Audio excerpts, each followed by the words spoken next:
అండి ఎండతో పని లేకుండా ఫస్ట్ టైం చేసినా పర్ఫెక్ట్గా వచ్చే సగ్గుబియ్యం వడియాలు చేసేసుకుందాము. ముందుగా ఒక కప్పు సగ్గుబియ్యం తీసుకుని బాగా కడుక్కోవాలి. ఇందులో ఏ కప్పుతో సగ్గుబియ్యం తీసుకున్నా ఆ కప్పుతో 2 కప్పులు వాటర్ పోసుకుని 5 గంటలు నాననివ్వాలి.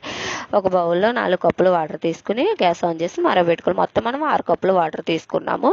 ముందుగా నానబెట్టుకున్న సగ్గుబియ్యంలో ఈ మరిగిన వాటర్ని వేసుకోవాలి. ఒక మూత పెట్టుకుని నైట్ అంతా పక్కన పెట్టుకోవాలి. అలాగే మార్నింగ్ ఒక మిక్సీ జార్ తీసుకుని ఒక నైట్ నానబెట్టుకున్న సగ్గుబియ్యాన్ని మొత్తం వాటర్తో సహా వేసేసుకొని మిక్సీ పట్టుకోవాలి. ఇందులో 1 స్పూన్ జీలకర్ర, కొంచెం పచ్చిమిర్చి పేస్ట్, సాల్ట్ తక్కువగా వేసుకోండి. ఎండిన తర్వాత మనకు సాల్ట్గా ఉంటాయి. అలాగే ఒక కవర్ బాగా కలుపుకొని ఒక కవర్ వేసుకొని దాని మీద 1 స్పూన్ వేసుకోవచ్చు. క్లాత్ సేర్ మీద వేసుకుంటే కొంచెం దలసరిగా వేసుకోవాలండి.